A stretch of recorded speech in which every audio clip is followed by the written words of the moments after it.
السلام عليكم ورحمه الله وبركاته، اصدقائي واخواتي وحبايبي، يا رب يكونوا بخير دايما وسعاده. انا النهارده جاي لكم مكان جامد جدا مكسر الدنيا، عامل قلبان على السوشيال ميديا. المكان هو كفته. المكان ده هنجربه ونقول راينا، وعاوزكم تقولوا رايكم في التعليقات. الاوردر وصل بالسلامه. طبعا جبنا لكم شويه حاجات. ده الويسكي الحلال، طحينه سبايسي، الطحينه العاديه دي قوطه، وما نسيناش نجيب لكم كمان ده ايه، رايب توت.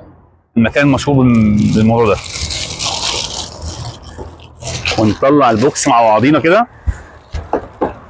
وادي كمان طحينه كمان برضك. نفتح مع بعضينا زي ما انتم شايفين كده.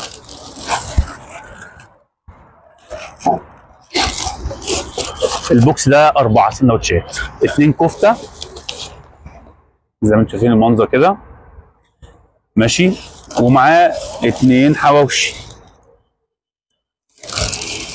ندوق مع بعضينا. نفتح الاول الطحينه عشان هنجرب كده وكده.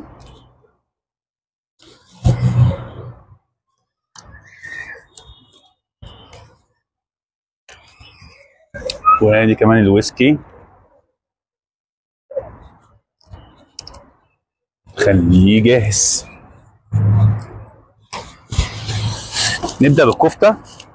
الناس دي كمان متميزه قوي بالعيش اللي عندهم ده، يعني بص العيش بتاعهم كده مميز جدا، هم بيعملوه هنا في المكان نفسه، ما بيشتروش من بره. طري وصابح، ملمسه بيبقى واضح كده. والكفته بصراحه ريحتها انا يعني مش عارف اقول لكم ايه، كفته مهما اقول لكم ريحتها جميله جدا جدا جدا. نجرب نقول بسم الله وندوق.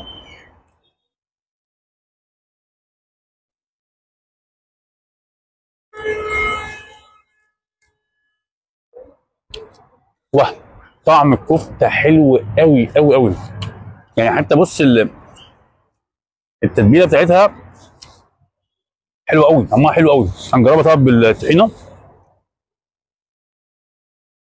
بص بقى الطحينه عامله ازاي.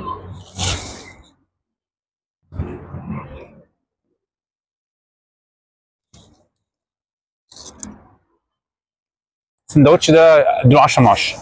طعمه حلو قوي ومميز قوي، هم مشهورين بيه قوي. نجرب الحواوشي مع بعض، بس نبلع الاول بالويسكي. ده الويسكي الحلال بقى.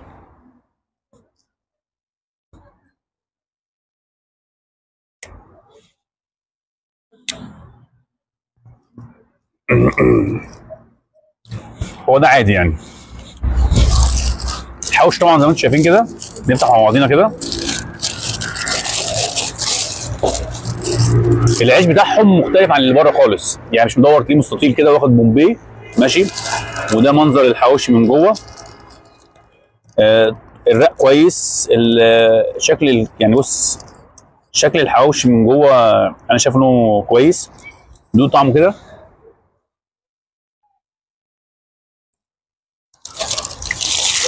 طعمه كويس، بس ندور برضه ندوقه كده بالطحينه.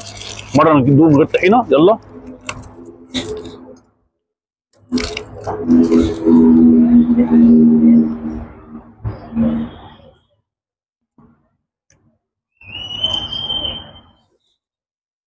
ليه طعم كده يخطفك، عارف كده. اول ما تقول الطعم القطمه تلاقيه كده شدك من جواك. تعال نجرب بقى مع السبايسي، ونغمسه كده في السبايسي كده. منظر الطحينه السبايسي يفتح النفس.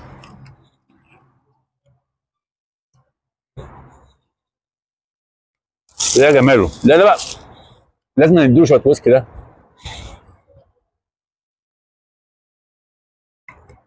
لا بصراحه الحواوشي حلو قوي وخامته حلوه، وحتى العيش بتاعه هم متميزين قوي. العيش ده والكفته نفسها اللي جوه الحواوشي معموله بطريقه حلوه قوي. لا انا عجبني بصراحه، طعمه حلو. بس انا يعني ادي الكفته 10 من 10 بلا منازع، والحواوشي اديله 9 من 10. التجربه كانت جميله، ومكان جميل، ومكان ولا في الخيال. حاجه روعه قوي قوي، وطعم الاكل حلو قوي وعجبني. والخدمه جوه جميله بصراحه. وما تنسوش صحيح تطلبوا توت وليمون، طعمه حلو قوي كده. تمام، سلام.